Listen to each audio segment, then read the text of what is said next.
વાત અમરેલીની કરીએ। સૌરાષ્ટ્રના દરિયાકાંઠે પવન સાથે વરસાદની શક્યતા વચ્ચે એલર્ટ આપવામાં આવ્યું છે। જાફરાબાદ બંદર પર દરિયામાં કરંટના કારણે 1 નંબરનું સિગ્નલ લગાવાયું છે। માછીમારોને દરિયો ન ખેડવા માટે સૂચના મળી। જાફરાબાદ, શિયાળબેટ, પીપાવાવ પોર્ટ દરિયામાં ભરતી આવી છે। તકેદારીના ભાગરૂપે સિગ્નલ લગાવીને લોકોને સાવચેત કરવામાં આવી રહ્યા છે।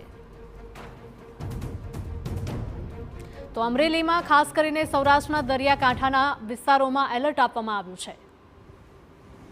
ગુજરાતના સૌરાષ્ટ્રના દરિયા કિનારા ઉપર જે રીતે હવામાન વિભાગ દ્વારા આગાહી આપવામાં આવી છે તેને લઈને તેમની જે અસરો છે તે જોવા મળી છે। ખાસ કરી અમરેલી જિલ્લાના જાફરાબાદ બંદર ઉપર 1 નંબરનું સિગ્નલ પણ લગાવી દેવામાં આવ્યું છે, જેના કારણે દરિયામાં પણ કરંટ છે તે જોવા મળ્યું છે। આપણા દ્રશ્યો બતાવીશ જે રીતે મોજાઓમાં પણ ઉછળી રહ્યા છે, ઉપરાંત જે રીતે દરિયાની જે સ્થિતિ છે તે આજથી હાઈ ટાઈટ બને તેવી એક શક્યતા છે તે જોવા મળી છે। જે પ્રકારે હવામાન વિભાગ દ્વારા આગાહી આપવામાં આવી છે, ઉપરાંત હવામાન નિષ્ણાંતોનું કહેવું પણ છે કે દરિયાના જે કોસ્ટલ બેલ્ટ વિસ્તાર છે ત્યાં આની અસર છે તે જોવા મળશે ને ખાસ કરી પવન સાથે વરસાદ છે તે જોવા મળશે ને એના કારણે 1 નંબરનું સિગ્નલ તકેદારીના ભાગરૂપે તંત્ર દ્વારા લગાવવામાં આવ્યું છે। ઉપરાંત માછીમારોને દરિયો ન ખેડવા માટેની પણ સૂચના આપી દેવામાં આવી છે, જેના કારણે તમામ મોટાભાગની બોટો છે તે બંદર ઉપર પહોંચી છે ને જે રીતે દરિયાઈ કોસ્ટલ બેલ્ટમાં દરિયામાં હાઈ ટાઈટની સ્થિતિ છે તે હવે જોવા મળી રહી છે।